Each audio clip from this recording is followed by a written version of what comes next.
हरिओम, राधे राधे, जय श्री कृष्णा। आज मैं आप थोने इली री गुण री कथा सुनाऊं। बैसाख नावे थे ध्यान लगान सुनजो। मारी कोई गलती हुए त्रुटि हुए तो क्षमा करजो। एक इली एक गुण था। इली बोली आओ गुण बैसाख नाओ, तो गुण बोला तू ही ना ले, मैं तो नहीं नाऊंगा। बाद में इली तो राजा की लड़की के पल्ले लगकर चली गई और बैसाख नाती रही और गुण नहीं नाया। बैसाख उतरते ही दोनों मर गए। बाद में इली ने बैसाख नाने का कारण राजा के घर जन्म लिया। गुण राजा के घर गद्दा बना। राजा ने बेटी का विवाह का सावा निकलवाया।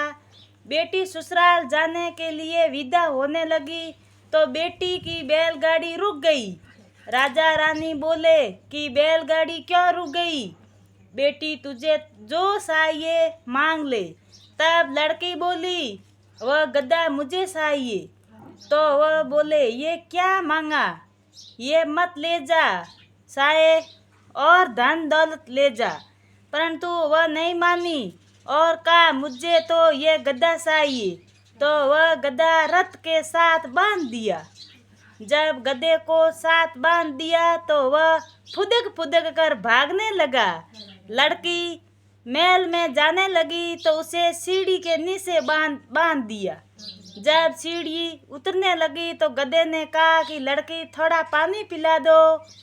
तब लड़की ने कहा मैंने पहले ही कहा कि बैसाख ना ले। तब तूने कहा था कि मैं तो बाजरा खाऊंगा, ठंडा ठंडा पानी पीऊंगा।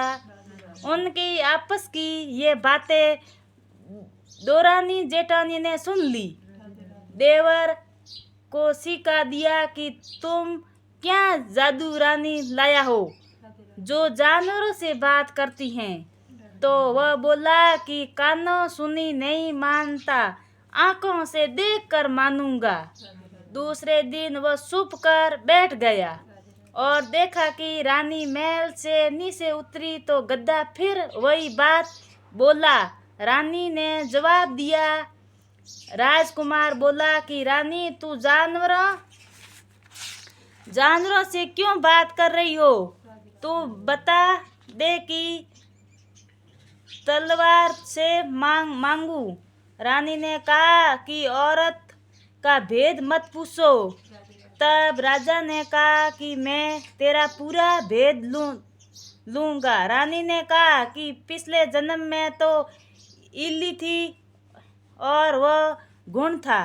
तब मैंने कहा कि गुण बैसाख ना ले तो ये नया नहीं, जिससे ये गद्दा बन गया और मैं रानी के पल्ले के लगकर बैसाख ना लिया तो मैंने राजा के घर जन्म लिया।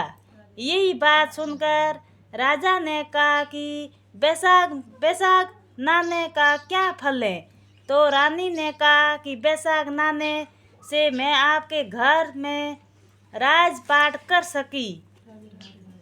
तब राजा ने कहा कि इतना फल तो हमें दोनों अब जोड़े से नाएंगे और बहुत दान पुण्य करेंगे, जिससे आगे हम और ज़्यादा सुख मिलेगा। दोनों जोड़े से बैसाख नाने लगे तो राजा के घर में बहुत धन संपत्ति हो गई। हे बैसाख महाराज, जैसा इल्ली को सुख दिया वैसा सबको देना। जय बोलिए राधे कृष्ण कन्हैया लाल की जय हो।